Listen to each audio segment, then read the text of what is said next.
Hello, everyone. Happy Thursday. As Christine likes to say, good morning and good afternoon if you're on the East Coast. Welcome to today's webinar, Reimagining the Employer Trust Score. We're happy to have you here. We're going to get started in just a minute or two. We want to give folks time to get in and get settled. So thanks for joining us and sit tight. We will get rolling in just a minute.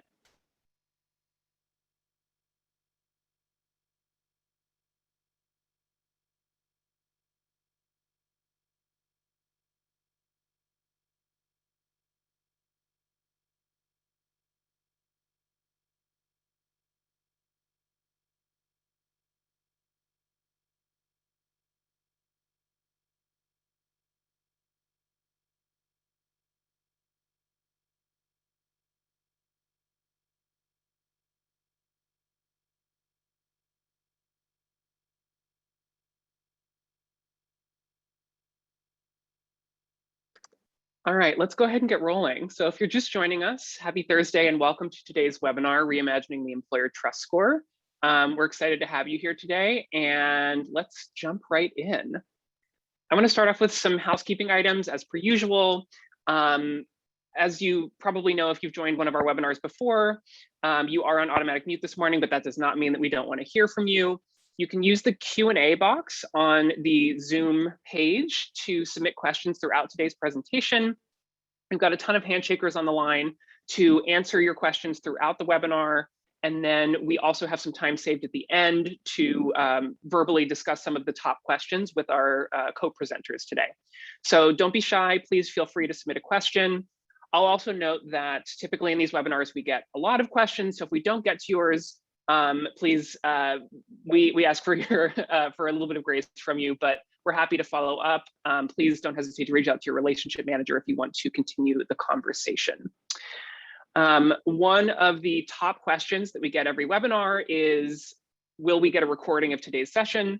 The answer is yes, we are recording today's session and it will go out in an email to all webinar registrants tomorrow. So you'll have it in your inbox and you can rewatch it and share it with anybody who might be interested. So again, please feel free to submit questions throughout today's presentation. We will address them throughout the presentation via the Q&A panel, and then we will discuss a couple verbally at the end. Awesome. So we've got a pretty simple agenda for you today. Christine's going to kick us off by talking about Handshake's broader vision to increase access. And then we're going to hand it over to my colleague Kajal, who will be talking through product updates that comprise the Reimagining the Trust Score initiative. Then we've got a couple of next steps, ways that you can get involved that we'll cover. And then finally, as I mentioned, we will save some time at the end for live Q&A.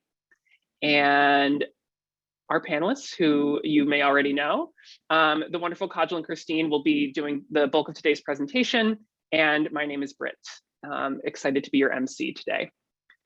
So with that, I'm going to turn it over to Christine to talk about increasing access. Terrific. Thank you so much, Britt. Welcome to everybody. We're so glad you could be here to join us. What I'm going to do in this particular section is just walk you through Handshake's 3-year vision very briefly. There are some of you on this call that were able to join me for the executive conversation last Wednesday, where I went into greater depth around the 3-year vision. But I always think it's important to pull back and look at where we're going, so that as you hear Kajal and Britt talk more about the plans, in particular related to the trust score, you can understand how that fits into the greater vision and how this is just honestly the first step towards helping to increase access. And we'll kind of walk you through that path. So what we're going to do today is just walk you through the 4 main pillars that help to explain essentially where we're going over the course of the next 3 years and how all of this fits together. So long term, our focus is going to remain on access and outcomes. I think that's of no surprise to pretty much any partner. You hear us talk about this all the time. Those of you who have been with us for years know that our mission has always been about democratizing access. And so our long-term focus remains similar on access and outcomes. Now, how we will achieve that is through these 4 pillars in particular. The first one being bringing the product to life for students. So this essentially means we need to make the product sticky, and we need to keep evolving and adapting, making our product agile for students, so that it actually fits the way students use the product. We know that students are so sophisticated when it comes to technology. They are using different apps. They are used to strong relevance and recommendations, and they expect the same even when they are thinking about a career app. And so we want to make sure that we are staying up to date on that, because if we're not sticky, we're not useful to you. If we are not useful to your students, we are not useful to you. So we want to make sure that we do that. The second one is increasing access with trust. Now, this essentially means that we want to continue ensuring our students have the widest and best access to the most relevant opportunities based on their interests and based on what it is and where it is they would like to go. Now, we know that we have very large, what we use the term liquidity internally. We have a large collection of opportunities for students, but currently they're not able to see all of that based on the ways that our business as well as our ecosystem and career education has historically organized itself. So one of our most ingrained systemic practices that we all engage in is job approvals. And that, while it worked well in the past, actually doesn't allow for us to break down some of those barriers to help increase access for our students. And we need to rethink what that looks like, as all of us over this past year especially have recommitted to this notion of equity and access. So today's presentation will talk a lot about that. The third pillar is really about advocating for the profession with data and insights.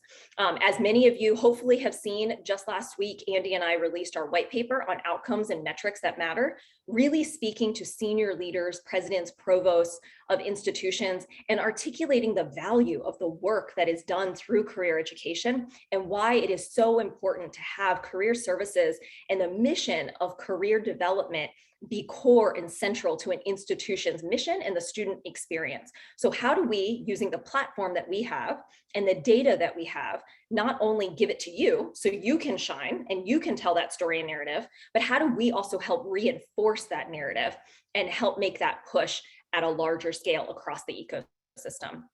And then finally, we would be remiss if we did not explicitly say that one of the ways we will do this is to actually deliver more equitable outcomes.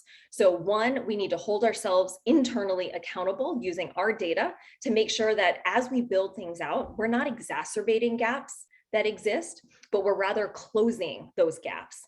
We also want to make sure that we are surfacing the right data and insights through our research so that we are actually able to help change practices that maybe could be deeply ingrained for us, such as job approvals, for example. Or last year, many of you have referenced the article that we put out around 3 recruiting practices that employers regularly engage in that actually disadvantage Black students. So sometimes we're not aware of the things that we may historically do that actually could be changed or tweaked ever so slightly that could actually help our students significantly. So we want to make sure that we're looking at this from all angles.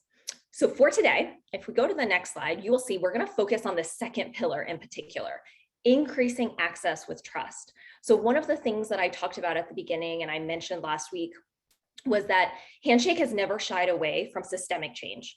And as we think about these conversations around equity and access, all of us have talked about wanting to break down systems and barriers that are no longer equitable or no longer beneficial to our students. So how do we do that in a way that actually allows us to maintain the trust and the safety that our students need?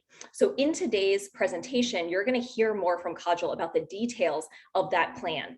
And this, of course, systemic change is hard. It's uncomfortable. It causes us to have to rethink our workflows or the way in which we organize ourselves or our value proposition, but it is also extremely exciting and rewarding. And Handshake as a network is actually a great example of that. Just 7 years ago, people were skeptical of being part of a network. What if that meant that I wasn't going to have the employer relationships I had anymore? What if that meant that my students were going to lose out on jobs? When in reality, equity is not a zero-sum game. And we're really fortunate, and we've now proven that being part of a network is actually the new norm. And all of the schools that have joined Handshake have actually benefited from increased employer and job opportunity for their students. So that's a great example that I always like to think about when things can feel a little bit overwhelming. So if we move into the next slide, let me just paint the picture of sort of the problem set that we have here, and then Kajal will talk about the solutions. So currently, students don't have access to all of the relevant job opportunities that are available on Handshake. there are thousands, hundreds upon thousands of jobs that are actually available on Handshake. And for each individual school, you actually only have a subset of that. So this first persona of Dan, for example, is a career services person who actually spends an exorbitant amount of time, as I'm sure some of you on this line do as well, approving jobs and approving employers, right? And just as I've heard many of you talk about, as I have talked about when I've worked in career services too, we're more than just resumes. Well, the reality is you're also more than just job approvals, okay? I believe strongly that you all have so much expertise. You have so much knowledge. You're able to help our students discern and make better decisions, and you're more than just job approvals. So as we think about increasing access for students, I want to not lose sight of the Career Center perspective of the fact that we can do this better for you. We can make this easier for you. In time and in the long-term vision, that is what we want to be able to do. Now, if you go to the next sort of box or the next persona that you have here, we're looking at a recruiter, an employer. Many employers, particularly small employers, small and medium-sized businesses, really struggle with the current process that we have. And I know some of you are nodding furiously on the other sides of your screen right now because you've heard that complaint from some of the employers, particularly the ones that are not Fortune 500, that are not the huge companies that have large recruiting teams. The process is cumbersome, and the trust score actually keeps some of the employers, very legit employers, from being able to make it through. And we know that many of our students actually work at some of these SMBs. And so we need to rethink that process from that standpoint as well. And then finally, the last box here is the persona of a student. Many students have communicated with us directly, and I know they have also communicated with you as well. We've heard the feedback from many of you on the call that they don't always perceive Handshake to have a lot of inventory. They don't perceive Handshake to actually have a lot of the types of opportunities that they're interested in, and that prompts them to actually go elsewhere for those opportunities. They might go to Google, they might go to Indeed, they might go to LinkedIn, right? And what we want to do is we want to be able to actually capture that in Handshake because it gives you better data and insight that also then feeds all the other pillars that I was talking about before in terms of being able to share that story of where students are going. And the reality is we actually have a lot of those opportunities, but because of the sort of approval process that exists currently, your students aren't able to access all of those. And so we need to think about how we can open that up so that they can. So in this next slide, this is just a very broad overview of where we are right now and where we're going to be headed. So in this particular year, one of the first things that we're doing is differentiating trust from fit. Currently, when you look at the trust score and you look at the job approval process, what you're essentially doing, what many schools are doing, is that they're actually conflating trust from fit. You're taking, is this employer legitimate? Are they safe? Are they a real employer? And you're also adding on a layer of, and do I think this is a good fit for our students based on their interests, right? And what we want to do is we actually want to decouple those two things. We want to differentiate between the two. And what Kajal is going to talk about today is actually how we are tackling the trust and safety component first and foremost, because we need to make sure that is at the very core of everything that we do in this initiative and for our students. There's a lot of pieces that technology can actually help with that trust and safety component. And then we can build in better mechanisms for you to be able to have the fit component. As we move into the next year and the year beyond, what we're going to do is this notion of sort of what I call flipping approvals and enhancing signal boosting. I really envision a world where instead of you or one of your teammates spends hours approving jobs, your students simply have access to what's on Handshake, and instead you actually get to use your time, your expertise, your knowledge of your students to add signal and to guide students to unique opportunities within Handshake. And that's something that nobody, no platform has ever been able to build, ourselves included. And we're really excited to tackle this challenge moving forward with all of you and to be able to do that. And I think it's an exciting new way of us to sort of operate and to think about in terms of breaking down a system that didn't work for our students and rebuilding one that can be better, not only for our students, but also for you in career services. So with that, I'm going to turn it over to Kajal. And Kajal is going to actually walk you through the details of what all of that is going to look like. So over to you. Thank you so much, Christina and Britt, for setting up the background. And so what I'm going to do next is dive into an additional background about the different issues we were looking to address, and then spend the majority of the time today really chatting with you about the product updates that we plan to make this year and into the years going forward. So as Christine mentioned, we want to provide you a background of why we are trying to address and change the way flags, decline reasons, and our trust score currently works. What we're looking to basically do is really ensure that we're able to differentiate between trust, which we term as fraud or abuse, versus school fit, versus ensuring that the employer actually has the right amount of information to use our platform. What's happening right now, or was happening right now in the product, is that this is how the breakdown of our existing flags used to look like. And I do want to note that we did launch a set of updates from when we first presented this at Access to now. So you'll notice that a lot of my communication will be in past tense, but this is what our flags used to look like before we made the updates. In our product earlier, you could actually flag our users for a plurality of reasons, and schools and students could go in and flag users for reasons such as other, insufficient information, fraud, etc.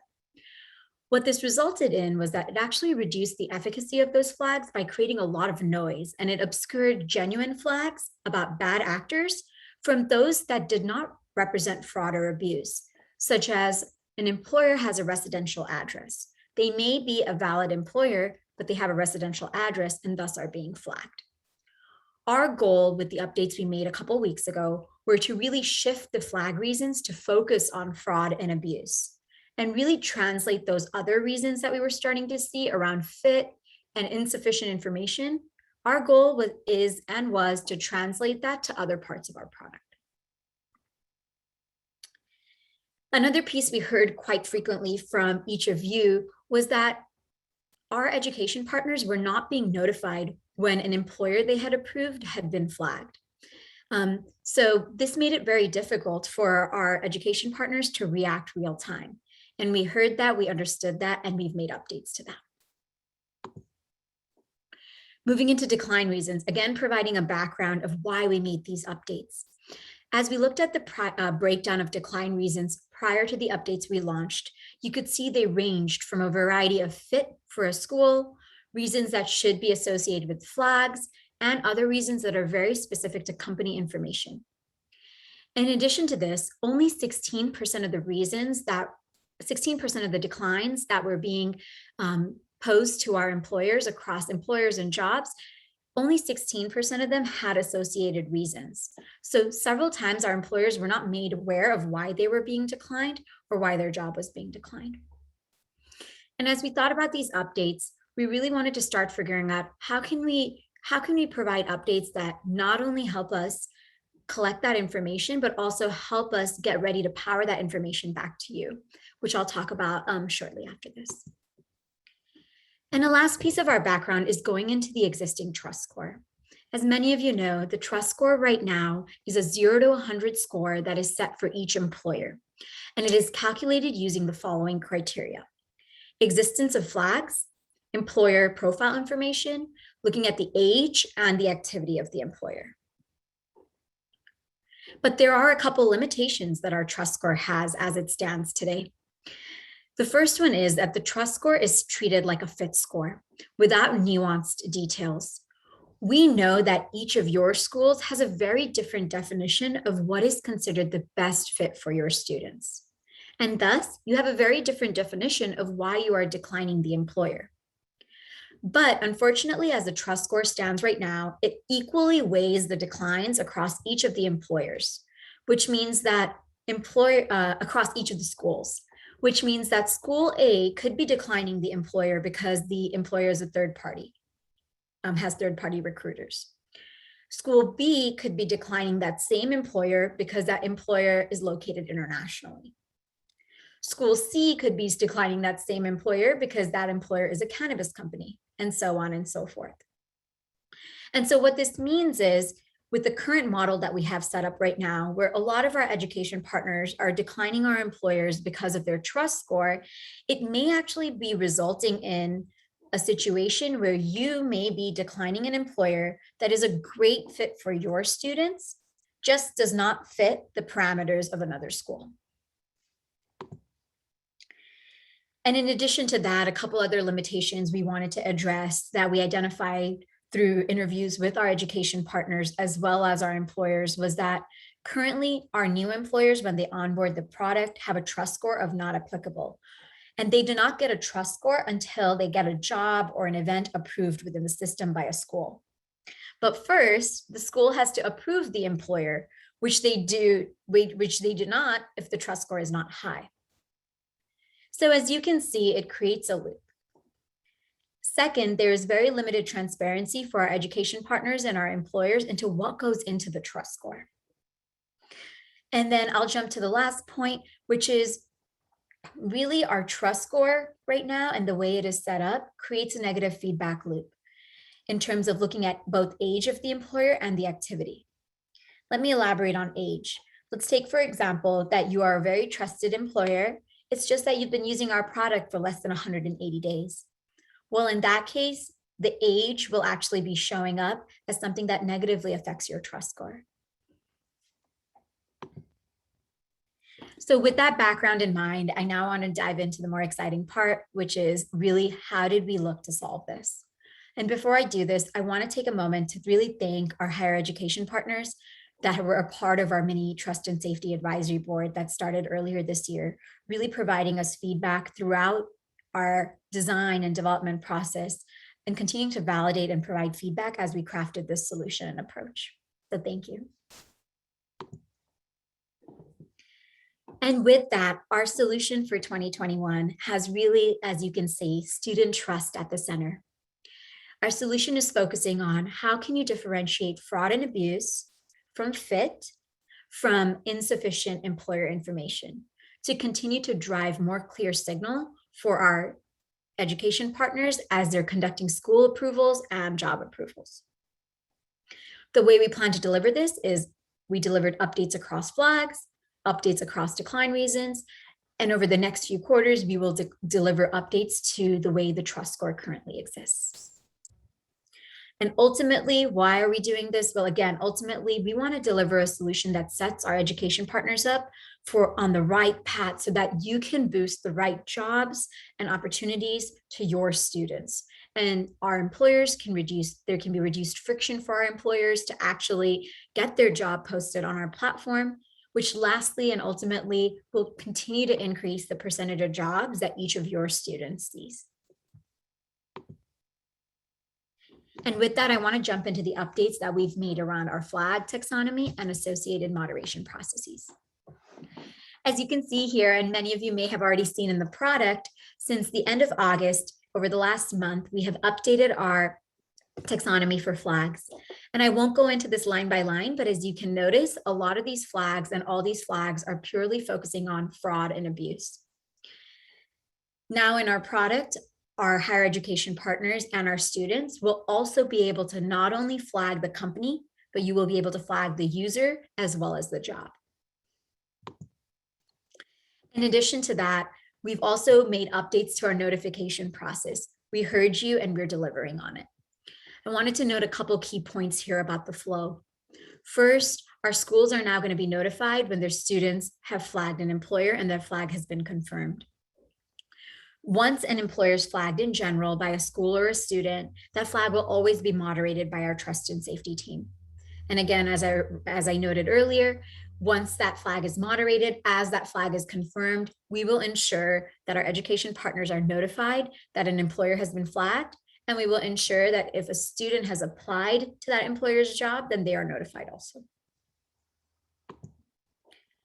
In addition to that, we have established a more official flags appeal process for our employers that have carried out specific remediation steps. And these will be very granular remediation steps that we look at. An example here would be if a user is flagged at a company and that company decides to fire that user, then at that point, that company may initiate an appeals process. And if the trust and safety team finds it appropriate, and only if they find it appropriate, will the employer be allowed back onto the platform. If and when that happens, and the appeal is approved, then Handshake will again notify the schools about the appeals decision. Let's go into decline reason updates and the updates that we've delivered thus far.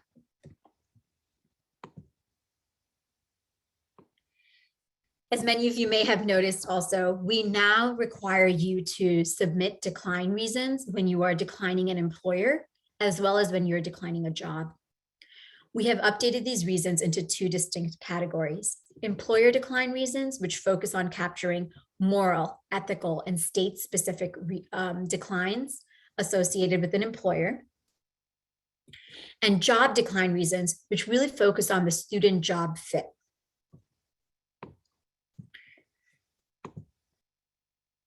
Let's dive into each of those reasons first. So first, as you can see here, our employer decline reasons, again, focus on moral, ethical, and legal reasons. And our higher education partners that mentioned earlier are required to input in a reason, or they may select more than one as they're choosing to decline one of the employers. Diving into job decline reasons, many of you have already seen this in our product for the last month.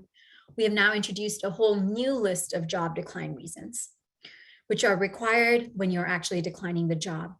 And as mentioned earlier, these decline reasons, as you can see here, are going to focus on the student job fit. So with those updates, I want to take a step back and I want to acknowledge that what we are asking you to do now is every time you decline an employer or job, we are asking you to add another step into your process. And we acknowledge that and we understand that. But I want to talk about the benefits that that additional step is going to provide. Prior to these updates going out, Handshake had no structured data around why our partners were deciding to decline an employer. As you may recall in the beginning of the presentation, I mentioned that only 16% of the declines that occurred had an associated reason. In addition to that, our trust score currently weighs every reason equally, as I'd mentioned. This meant that the nuance of each institution's decision was getting lost. And it also meant that you probably needed to continue spending time over and over again, driving to the same conclusion for future employers and job approval requests. What we plan to do and our intention is by tracking these decline decisions, Handshake can now begin to recognize patterns. And we'll be able to learn from your expertise so that down the line, we can be smart enough to identify which employers and jobs you are likely to decline and approve. Ultimately, we can deliver smarter filters so that you can help bucket your employers and jobs that fall into certain categories that are more meaningful to you or less. And also we can use this data that we collect to continue to power recommendations and signal to you as you look to continue to curate what jobs are available to your students. So we do have intentional plans to leverage the data and power it back to each of you, again, to ensure that we are able to save you time in the future with this additional step. Which leads me directly into the additional enhancements we plan to make over the next few months. First, we plan to deliver additional filters so that you can easily sort through your pending employer approvals, leveraging the information that we have collected from who and what you are declining. We want to, again, leverage the patterns that you have established or similar peers to you have established during your approval process to accelerate your future approval processes. Second, right now, there is no way for employers to resubmit approval requests after they have been declined and then corrected their information. We took a survey about a year ago with our education partners, and 94% of our education partners said that they were comfortable with employers re-requesting approvals had they corrected certain information or the education partner felt that their decline was remediable. We want to introduce this more formal decline re-request process so that we can ultimately ensure more employers are connected with schools and ultimately ensure that more jobs are available to our students. And now diving into employer validation. So what is employer validation? Well, it's really the third piece of our puzzle. It is the puzzle piece where we want to completely replace the trust score as it stands today and replace it with the concept of employer validation, which focuses on ensuring that our employers that use our platform have sufficient employer information. So as mentioned earlier, we've collected a bunch of insights from our higher education partners and our employers exactly on the limitations that our current trust score has. And with this work, what we will do is we will replace the trust score with a 0 to 100, that is a 0 to 100 trust score with a binary employer validation process. So looking at yes or no, is the employer validated or not? And what we will do is we will look at a set of criteria that each employer must meet in order to use our Handshake platform.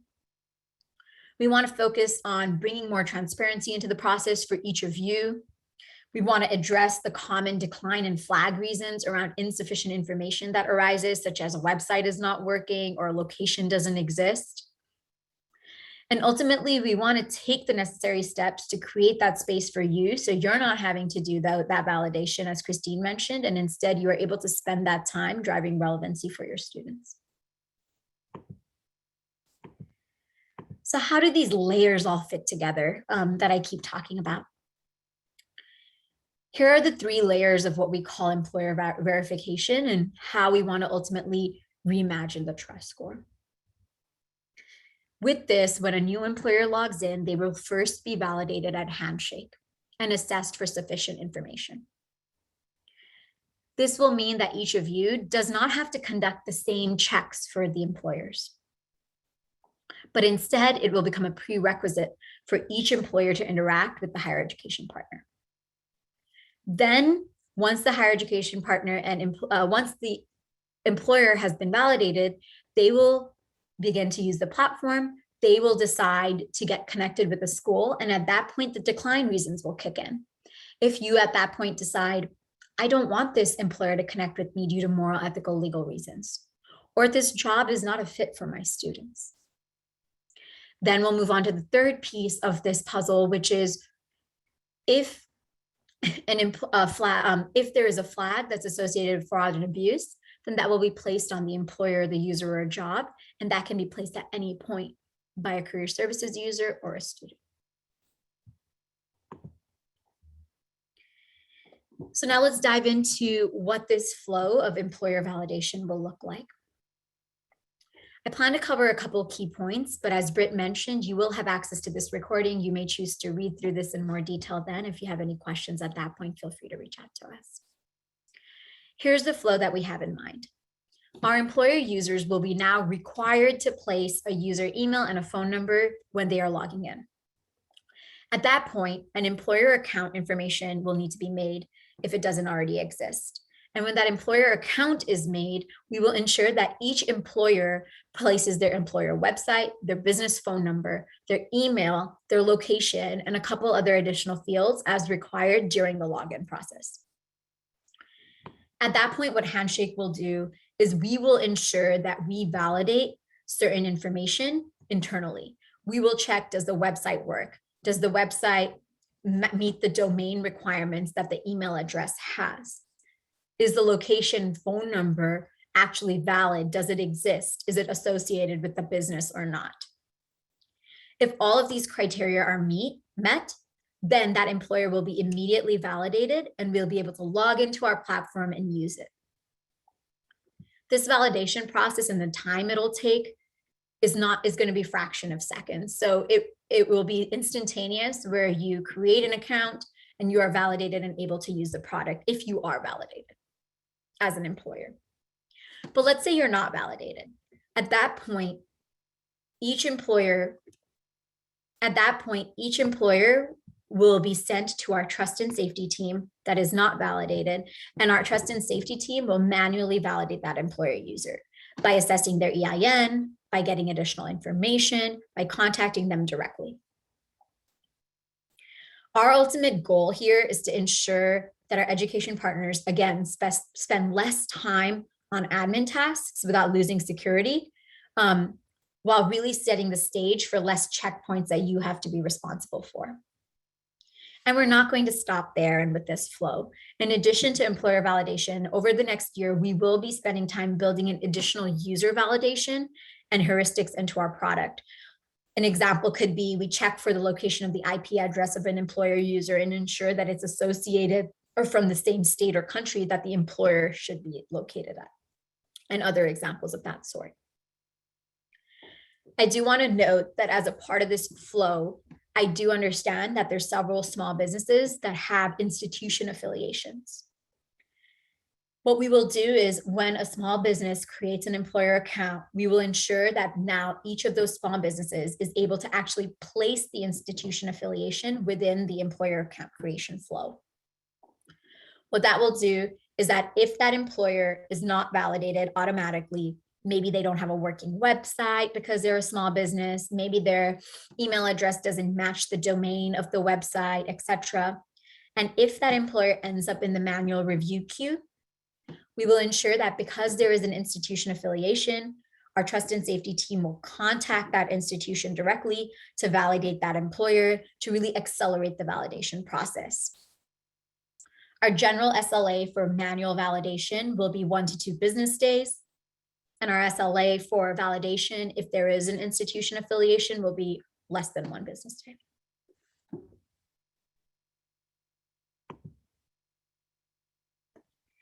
So I know many of you have this question probably in your mind. Okay, Kajal, you said you're getting rid of the trust score. Well, what happens to auto approval by trust score? And our product and our school uses that a lot.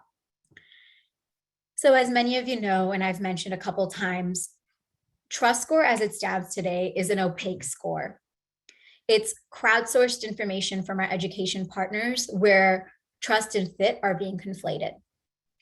And it brings in declines from all our education partners. So what it could mean, as I mentioned in the very beginning, was that you could be declining an employer because their trust score is low, but that employer could be a great fit for your school. It's just that they're not a good fit for another school. Where we want to get to in the future, as we render the old trust score unnecessary and we replace it with employer validation, is we want to get to a point where each of you can look through your employer school approvals and be able to filter through them based on criteria that is relevant to you. A really good example here that I just want to play out is that let's say employer X is validated to use our Handshake platform. Employer X is then declined by the school for a reason of gambling. That employer is then tagged for the reason of gambling. And then when school B receives that employer approval request from that same employer, that school B is able to sort through all their employer approvals, select the reason of gambling, and make a decision at that point that that reason is also associated with the type of employers that they would naturally decline, and they're able to easily decline them in bulk. That's the vision we have in mind right now, and more on that to come over the next few months. And as I wrap up this section, I want to paraphrase a couple of quotes that our advisory board members shared with us when we shared the solution of employer validation through multiple iterations with them. Kim from the University of South mentioned that this solution would actually result in a lot of time savings for her entire team. And Craig from Southeastern University mentioned that it really highlighted the many considerations that we had kept in mind and the feedback that we had collected throughout the solution creation process. And with that, I want to jump into some next steps that we have in mind. Here's the list of our updates and the tentative breakdown that we have from the past few months where we've already launched flag and decline reasons to updates we will be making to our employer account creation journey, diving into building out additional appeals process for our declines that occur, and then really getting to a point where we can shift our trust score into employer validation starting in 2022. And then as we think ahead, we think about what Christine mentioned, which is really how can we continue to help our schools get the most relevant opportunities in front of their students? After laying out the foundational groundwork across trust and safety, we want to get to a point where we can flip approvals and enhance signal boosting. In terms of flipping approvals, we want our education partners to be able to shift away from approving employers to being able to set proactive criteria of why would they want to decline employers. And then we want to continue to ensure that our education partners can spend that time really using our enhanced signal boosting capabilities and really being able to enable each of you to promote the right opportunities that are the most relevant for your students. And we know our relevancy is far from perfect right now, and we are going to spend that time to continue to invest in it and build it out. And before I move on to Q&A, I want to wrap up with one quote from Jenny at Northwestern University, where she mentioned that while it may take us time to get to this vision of flipping approvals or driving signal boosting, it's a solution that creates a wholly new path forward on changes to processes. And while changes to processes can be scary at first, those concerns are largely unfounded, and the benefits she sees with the solution far outweigh the costs.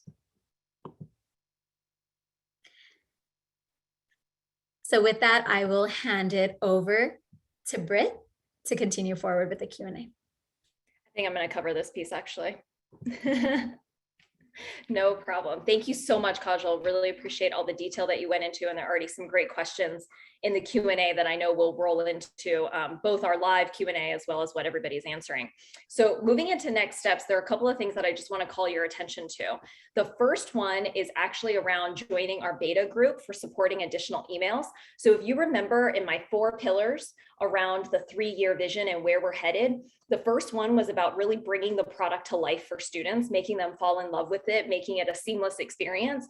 Well, one of the things that we want to do as we think about the future of Handshake is we want Handshake to be able to grow with our students. So as they graduate, as they leave, we want them to actually be able to continue accessing Handshake and to be able to actually use their expertise and hopefully their newfound jobs to be able to give back to current students that you're working with, and to be able to not only hire them, but to also be able to provide advice, informational interviews, connections, so on and so forth. So one of the things that we want to do to make it easier is to actually allow students to add an additional personal email to Handshake so that as they graduate, they will be able to still have that flexibility and that ease of use to be able to get into Handshake. We've heard from many of you, we know it's not an easy process right now, that you can only use the .edu address. Some of your alums have a really hard time getting access to their .edu address to be able to do this. That should ease that process significantly. We have also heard from a number of you that some of your students don't typically use their school address and are actually using their personal address, and you worry that many of your messages and communication that are going out through Handshake are not actually reaching them. So this will actually solve that as well too. So there's going to be added flexibility there. We're really excited about it. We already have like 100 some schools signed up for the beta to be able to start collecting this. I know I'm on the alumni board for my alma mater, and I know we're particularly excited to be able to get this information and to ensure students are actually getting more of our messages. So if you've not already signed up for the beta and you're interested, it's still open on a rolling basis. So please just let us know, let your relationship manager or Britt know, and we can get you to be part of that group. For those of you that are like, cool, but I'm not quite ready, no worries. We're going to open up this ability and this capability for all of the schools later towards the end of 2021. So you don't have to wait too long if you're not quite ready to do it right now. All right, on to the next one. Join us as part of the next advisory board. So as you all know, we've launched a new process, I think at the end of 2019, during the end of my first year here, where different projects that we work on, we have a really great mini advisory board that really helps to advise us, helps to co-design, helps to really think about the problem that we're trying to solve and how we can come up with creative solutions. So if everything that we've talked about today in relation to signal boosting and how we get to greater access and sort of flipping this whole system, the systemic change that we're talking about, if that excites you, we want you to apply to be part of our mini advisory board. We won't be able to take everyone, of course. We can only take about 20 people to keep the group manageable. And we will be looking for diversity of type of institution, large and small, private and public, elite and non-elite, on the coast and in the middle, right? So we want to think through all of those different components to ensure that we have a really representative group of partners and individuals that are with us. But if you're interested, I believe Britt has already put it in the chat, so you should be able to see the link there, and you can fill out the application form as well. We'll be letting folks know before the first meeting, which I believe is the beginning of October. So excited about that. All right, with that, I'm going to turn it back over to Britt, who's going to lead us through Q&A. Awesome. Thank you, Christine and Kajal. That was wonderful. Hope everyone that joined got a lot out of that session. And yeah, we want to take the last 15 minutes to do some live Q&A. Now, you all have been submitting really great questions throughout the presentation. We are hard at work answering as many as we possibly can, and definitely want to address some live right now as well. That said, we pre-seeded a couple of questions that we're getting regularly, so we're going to run through those quickly just to make sure that they are covered and yeah, that you all have the answers to them. So let's jump to the first one. First question that we get really often is the trust score going away? And I actually want to append another question that came in from Anna during the session. Anna asked, will there be a point when career centers no longer approve employers at all, and it is done completely through Handshake? So these are both questions about the longer term vision that we have that Christine and Kajal both alluded to. So let's address these questions head on. Is the trust score going away? The answer is yes. We're aiming in 2022 to transition from the trust score to the employer validation process that Kajal discussed. So again, that employer validation process that Handshake manages ensures that all employers hit a baseline of requirements in order to be able to access the platform. Kajal, anything else you'd add as far as like the transition from trust score to a validation? Cool. And then to answer Anna's question, will there be a point when career centers no longer approve employers at all? Yes, that is also a part of our vision. So knowing that, and Kajal, actually, if you want to go back to the layers of trust slide, knowing that we will have in place employer validation that ensures that every employer that's on the platform has a baseline of legitimacy, and that we have decline reasons and flags. This all ensures that employers that are on the platform are legitimate. And so our long-term vision is that your team, when we, and this is what we talk about or mean when we say flipping approvals, your team, rather than spending a lot of time having to vet employers, will be able to just boost the employers that have a unique value proposition for your students, whether they are work with you via a sponsorship package, whether they have really unique opportunities that you want to highlight to your students, or it could even be that they are committed to DE&I initiatives, and that's something that your students really care about, and you want to boost them for that reason. So Anna, again, to answer your question, as part of our longer term vision, we do want to take employer approvals off of your plate to give you time to do that signal boosting, knowing that Handshake is ensuring that employers that are on the platform are legitimate and not fraudulent. To my co-presenters, anything you'd add to that? I thought I did a pretty good job. You did, as always. All right, next question. How are employers being educated on these changes? This is another really good one that we get all the time. So I'm a product marketer on our side of the business. So you get newsletters from me. I host pretty much every webinar under the sun. I want to let you all rest assured that I have counterparts on the employer side of our business that do the same things that I do for our employer partners. So they are hosting webinars, they're hosting office hours, they're sending emails that help educate employers as these changes are happening. And I'll also call out Kajal as one of my fabulous co-conspirators. A lot of what Kajal works on is about, in the Handshake application itself, how can we educate employers and make it easier for them to move through different product flows. So bringing her on has just meant, so much more of that is happening within the product, and we've already seen incredible results as from her impact. So snaps for Kajal for doing that as well. Cool. Will existing employers be validated? And we got a question about this too from Rachel. What will happen to existing jobs and employers that are still listed as pending as these updates are rolled out? So what all of this is getting at is during that interim period between the trust score shifting to employer validation, what's going to happen with employers that are on the platform? And Kajal, I actually, if it's okay, I want to pass this one to you to address. Could you talk a little bit about how that'll work? Absolutely. This is a great question. So what we will ensure is that our existing employers will be able to continue to post jobs to your education institution.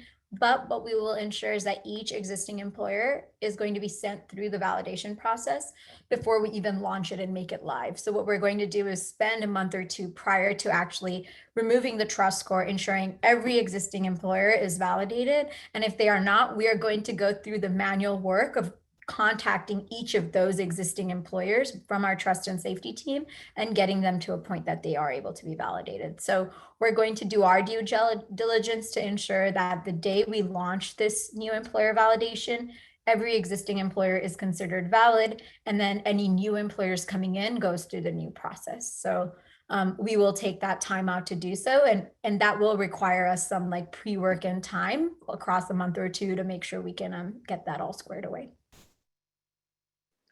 Excellent. All right. Next up, I think we have another one.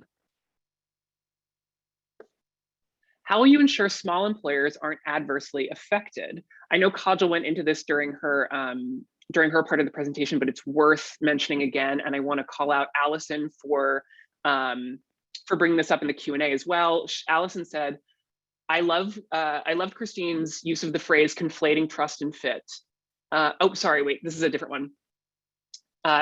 And Allison, we're going to address that one too. But she said, some of our employers are local neighbors who want to hire students, or neighborhood stores that will not be trying to connect with other universities, just ours. Some private families don't want to share their email or phone. If this is going to work against them, is there a way you can include this in the form they fill out? So basically what Allison is calling out here is that there might be an employer down the street that you are able to literally like drive and see that they are legitimate. You've met them in person, you've worked with them.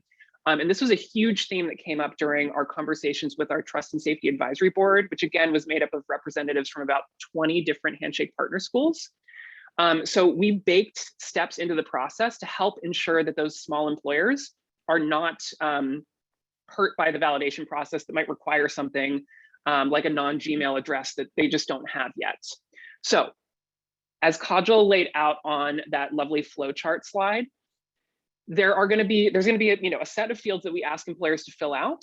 And if they fill all of those out with information that allows us to very quickly identify that they are legit, they will be validated pretty much near instantaneously. We're looking at working with some third parties that do this type of validation. So they're able to validate things like websites and addresses. So if the employer can provide all of that information up front, they'll be validated pretty quickly. Almost instantaneously, I should say. Now, if they can't provide that information, if they are that small local employer that our advisory board and that was talking about, that Allison is talking about, they are not immediately tossed out. They're just going to go through a manual review process. And first and foremost, that manual review process at most is going to take 24 to 48 hours. So it's still going to be a really quick turnaround. We are beefing up our team in order to be able to process these manual approvals. And that manual step will just be about collecting a little bit more information from them. So maybe something like an EIN to help validate their legitimacy. And one really important thing that I want to call out about that manual approval process is that employers will be able to indicate an institutional affiliation. And again, Kajal mentioned this during the presentation, but just to reiterate it, the institutional affiliation will allow that small employer down the street to list your office as a contact that can vouch for them. And that'll help them get processed manually even more quickly. So again, this was really made a part of the process in order to protect those small employers that you know and can vouch for. So hopefully that addresses all of the questions. But again, any other thoughts from Christine or Kajal? Yeah, Britt, I just wanted to add, this is actually also a really good example of how we need to strengthen our relevancy so that over time, for example, Allison, only your school would actually, you wouldn't even have to approve, but only your school would actually, your students would see that particular employer. Like it doesn't make sense for that super small employer, for maybe that babysitting job, whatever, to show up for the thousands of students and schools that are on Handshake's network, right? Like there's no value to us, there's no value to the student, there's no value to the other schools. And so that's an example of how we aim to actually improve our relevancy to such a point where things like that, you don't have to worry about approving or declining because you're trying to keep all the relevancy high for your students, but instead the technology will have actually caught up with you to be able to do some of that in a much better way so that it's a more seamless experience. So that's actually, I really love your question because I think that's a great example. And there's so many others where folks might be like, well, I don't have nursing programs, right? Well, in the future, you don't have to waste your time declining the nursing programs where, because of us collecting the decline reasons, we now have a better sense of what programs you do or don't have, which feeds into the algorithm, which is going to improve the relevancy so that your students won't see those types of opportunities because they may not be qualified or it's not their interest area, if that makes sense. I think that's a big piece that I just want to make sure I'm like connecting the dots on. That's such a great point. And it actually ties into the next question that we want to pose here, which is, will these changes create more work for my team? So as Christine just mentioned, the notion that you as an institution that doesn't have a nursing program still has to go through and vet nursing employers, it's not a good use of your time. And we know that those employers, or Handshake can verify that those employers are legitimate. So like they should be allowed onto Handshake, but it's very unlikely that any of your students are going to find their opportunities relevant. So by continuing to learn from the decline reasons that you share and continuing to beef up our own models for relevance, we'll be able to even better ensure that we're serving your students the most personalized recommendations.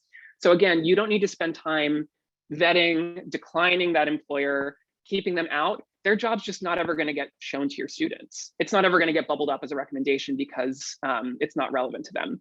Christine, does that feel like a good way to talk about like saving time? Yeah, and I will say this though, in order for us to get to that state, there is a little bit more work and there is more that you have to invest in this stage. So let me be really straight, really upfront about that. It does take a little bit more time because we're asking you to actually tell us what those decline reasons are so that we can actually use that to, one, educate employers so that they make better choices about their preferences, and also two, to actually improve the relevancy.